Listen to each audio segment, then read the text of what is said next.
Question. ఎంజీరావు గారు, America చైనాలు పాక్ను ఉపయోగించుకుని Bharat super power కాకుండా అడ్డుకుంటూ ఉంటాయి. ఇప్పుడేమో పాకిస్తాన్లో ప్రపంచంలోనే అతిపెద్ద చమురు నిల్వలు బయటపడిన పరిస్థితి. సో భారత్ అస్తిత్వానికి ఇది ప్రమాదకరమైన అంశంగా చూడాలా? భారత్ దీన్ని ఎలా అడ్డుకోవాలి? ఎస్ అండి, ఇప్పుడు పాకిస్తాన్లో ప్రపంచంలోనే అతిపెద్ద గ్యాస్ ఆయిల్ రిజర్వ్స్ బయటపడుతున్న వెనిజులా కంటే ఎక్కువ. అంటే పాకిస్తాన్ తనంతటకు తానుగా గ్లోబల్ పవర్ అవ్వగలదా? నెంబర్ 1. అదే అవుతే ఇండియా అస్తిత్వానికే ప్రమాదం. ఎందుకంటే పాకిస్తాన్ ఎప్పుడు ఇండియా అస్తిత్వం ఉండకూడదని కోరుకుంటుంది. సో అది ఈ విధంగా గ్లోబల్ పవర్ అయిపోయినా ఆయిల్ రీసోర్సెస్ ఉపయోగించుకున్నా ఇండియా అస్తిత్వానికి ప్రమాదమే. నెంబర్ 1.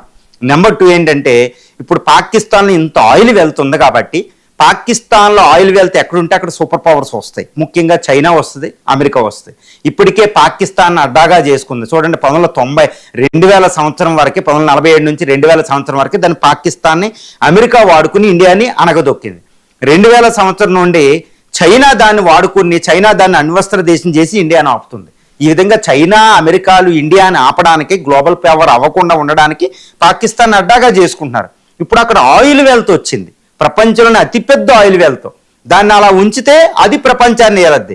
కాబట్టి దాన్ని వేలనివ్వు. కాబట్టి చైనా అమెరికాలో అక్కడ పోటీ పడుతుంది. ఇప్పటికే సిపెక్ అని చైనా వేసింది, గొడార పోటీని డెవలప్ చేసింది. అమెరికా కూడా ఒప్పందం కుదుర్చుకుంది. అసిమున్నీర్ని రెడ్ కార్పెట్ వేసింది. ఎందుకు అనుకుంటున్నారు?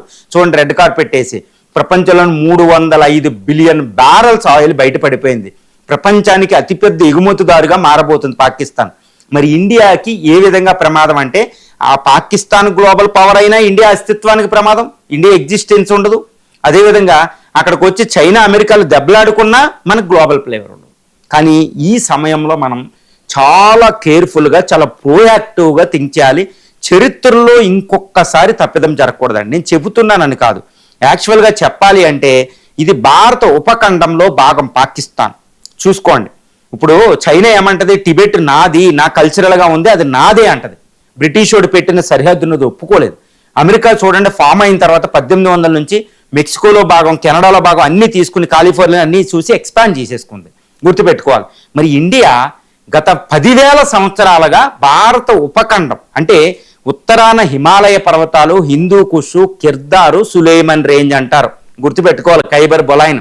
ఖైబర్ అంటే సౌత్ పార్స్ ఇరాన్ వరకే కూడా, అంటే హిమాలయాసు, హిందూ కుషు, సులేమాను, కిర్దార్ రేంజ్ అంటారు సౌత్ పార్స్ వరకే. ఈ ప్రాంతం వరకే భారతదేశ సహజ సరిహద్దు. గుర్తుపెట్టుకోవాలి.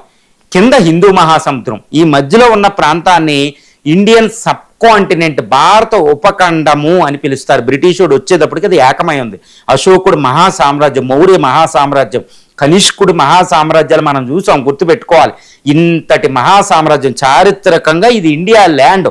కానీ బ్రిటిషుడు కుట్ర చేసి అటు మయన్మార్ని డివైడ్ చేశాడు 1935లోనే, శ్రీలంకను డివైడ్ చేశాడు, ఆఫ్ఘనిస్తాన్ని డివైడ్ చేశాడు, కాబూల్ అయ్యి వదిలేశాడు. కాబూల్ అయ్యి మనకే ఉండే. గుర్తుపెట్టుకోవాలి. మౌర్య సామ్రాజ్యం, మొఘల్ సామ్రాజ్యంలో కూడా మనకే ఉండే. సో కాబూల్ని, ఆఫ్ఘనిస్తాన్ని డివైడ్ చేసి బఫర్ జోన్ కింద రష్యా, బ్రిటిష్ మధ్యలో పెట్టేశాడు అనమాట. దాన్ని త్యాగం చేసేశాడు. తర్వాత పాకిస్తాన్ 1947లో డివైడ్ చేసేసాడు.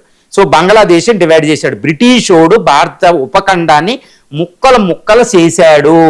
ఇప్పుడు మరి భారతదేశం గ్లోరీ, భారతదేశం గొప్పదయ్యే అవకాశం వచ్చింది.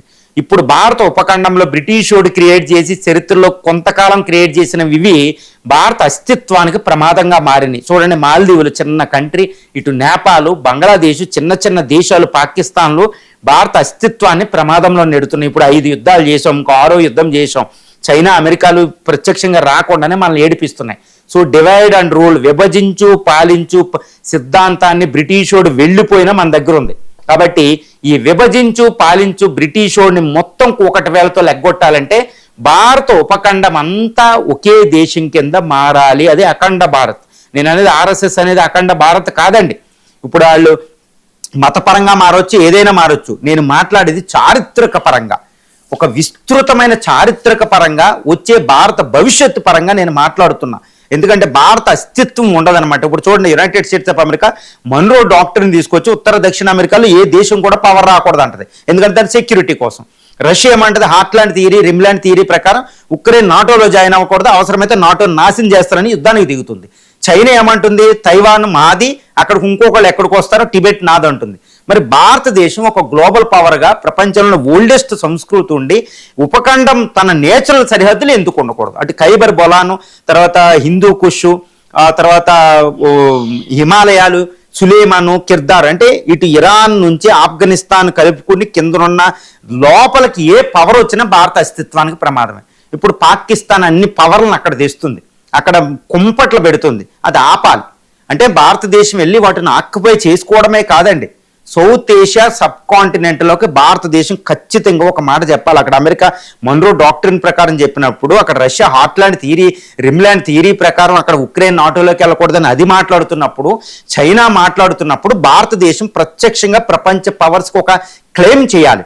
సౌత్ ఏషియాలో అంటే సార్క్ రీజన్లో, భారత ఉపఖండం ప్రాంతంలో ఉత్తరాన హిమాలయాలు, అదేవిధంగా హిందూ కుష్, కిర్దార్, సులేమాన్ రేంజ్ల నుంచి ఇటు హిందూ మహాసముద్రం కింద వరకు ఏ పవరు మా కోసం మా సెక్యూరిటీని డేంజర్లో పెట్టేసి ఆర్మ్ కలిగించేలాగా రాకూడదు. ఇలా వస్తే నేను క్షమించను. This is our security reason, it is our sphere of influence. ఇది మా అడ్డా, మా సెక్యూరిటీకి ప్రాబ్లం. ఇక్కడ ఏది జరిగినా మా సార్వభౌమత్వానికి డేంజర్ అనే భావిస్తాం. కాబట్టి మేము సైనిక చర్య తీసుకోవాల్సి వస్తుంది, మేము బలవంతం చేయవలసి వస్తుంది అన్నట్టు మనం కూడా ప్రకటించవలసిన సమయం ఆసన్నమైంది అనేది నా అభిప్రాయం అండి. విస్తృతంగా ఈ చారిత్రకంగా, జియో పొలిటికల్గా, ఇంటర్నేషనల్ రిలేషన్స్, ఇప్పుడు China mind set, Russia mind set, America mind set చూస్తే తెలుస్తున్నాయి. ఎందుకంటే India is going to become power and India super power అవుతుంది ఆర్థికంగా. కానీ ఇండియా తనకు తాను రక్షించుకునే స్థితిలో ఇప్పటికీ లేదు. ఆఫ్టర్ ఒక పాకిస్తాన్ ఒక పహల్గామ్ని క్రియేట్ చేస్తే మనం యుద్ధానికి వెళ్ళవలసి వచ్చింది ఎకానమీని పణంగా పెట్టి. ఒక మాల్దీవులు చైనా నౌకను తీసుకొచ్చి అక్కడ పెడితే మనం ఒక మిసైల్ టెస్ట్ చేయలేం.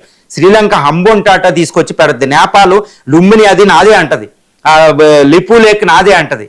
బంగ్లాదేశ్ ఇష్టం వచ్చినట్టు చేస్తుంది భారత వ్యతిరేకలు. మన ఇండియన్స్ని అక్కడ చంపేసే పరిస్థితి అక్కడ ఉంది. అంటే మనం ఎంత పవర్ అవుతే ఉంది, మన సెక్యూరిటీని మనం చూసుకోలేనప్పుడు ఈ పవర్ నిలబడుతుందండి. ప్రపంచంలో 30% జీడిపి ఉండి ప్రపంచ సూపర్ పవర్గా ఉండి ఆఫ్టర్లో ఒక బ్రిటిష్ వాడు రాబర్ట్ క్లైవ్ చేతిలో బెంగాల్ను కోల్పోయి ఇండియాను కోల్పోయాం. మరి చరిత్రలో చేసిన తప్పు ఎక్కడో ఇబ్రహీం లోడీలు వాళ్ళ చేతిలో, పృథ్వీరాజ్ చౌహాన్ చనిపోవాల్సి వచ్చింది గోరీ ఇలాంటి వాళ్ళ చేతిలో. అంటే చరిత్రలో చాలా తప్పులు. అంటే ప్రపంచంలో సూపర్ పవర్ అవడానికే ప్రయత్నం కాదండి 5వ ఆర్థిక వ్యవస్థ, 4వ అతిపెద్ద ఆర్థిక వ్యవస్థ. మన ప్రతిపక్ష నాయకులు, మన జాతీయ నాయకులు, మోడీలు పార్లమెంట్లో అసలు విస్తృతంగా ప్రపంచ పరిస్థితిని గమనిస్తున్నారా? This is the biggest question. అక్కడ ఎలా చైనా ఎక్స్పాన్షన్ అవుతుంది అంటే, నేను ఎక్స్పాన్షనిస్ట్గా అనడంలే, సౌత్ ఏషియాని ఆక్యుపై చేసుకోమని చెప్పడంలే. కానీ సౌత్ ఏషియాలో ఉన్న కంట్రీలు ఏవి కూడా బయటతో పవర్స్తో వాళ్ళు సంబంధాలు పెట్టుకోకూడదు. ఇప్పుడు అమెరికా ఊరుకుంటలే, సౌత్ అమెరికాలో బ్రెజిల్ సంబంధాలు పెట్టుకున్నా ఊరుకోదు. అది చూడండి 100 విప్లవాలు తెచ్చింది. మరి ఇండియా ఎందుకు చేయకూడదు? సో ఈ పవర్స్కి చెప్పాలి, మీకు ఏది కావాల్సినా మేము ఇస్తాం, మేము ఇచ్చే పొజిషన్లో ఉన్నాం. కానీ సౌత్ ఏషియాలో, సార్క్ రీజన్లో, సబ్ కాంటినెంట్లో ఏ పవరు ఇక్కడికి రాకూడదు, ఇక్కడ ఉన్న ఏ కంట్రీ కూడా బయట పవర్స్తో సంబంధాలు పెట్టుకోకూడదు. ఇలా అని డిక్లేర్ చేసి మనం ఈ విధానాన్ని అవలంబించి ఒక విదేశాంగ విధానంలో హాట్ పర్ష్యూట్ తీసుకొస్తేనే ఇండియాకి సెక్యూరిటీ. లేకపోతే ఒక అసిమ్ మున్నీరు, ఒక యూనస్లు, ఒక శ్రీలంక వీళ్ళు భారతదేశ గతిని నిర్ధారించబోతారు. ఇప్పుడు చైనా, అమెరికాలు రెండు విడివిడిగా లేదా కలిసి ఇండియాని ఆపేస్తున్నాయి. కాబట్టి it is the time to expand India. అంటే అది అఖండ భారత్ అంటారా, చాణక్యుడు చెప్పినట్టు ఆర్ఎస్ఎస్ అంటారా, ఏదంటారా? కానీ నేను మాట్లాడేది మాత్రం జియోగ్రఫికల్గా, సెక్యూరిటీ పరంగా, ఫాస్ట్ హిస్టరీ గమనించి, భూత భవిష్యత్తు వర్తమానాన్ని కాలాలు పరిశీలించి, ముఖ్యంగా భవిష్యత్తును దృష్టిలో పెట్టుకుని మాట్లాడుతున్నా. ఇండియా ఒక ప్రిన్సిపల్ పెట్టాలన్నమాట. అది Indian sub continent is India's entire sub continent belongs to India. అంతే.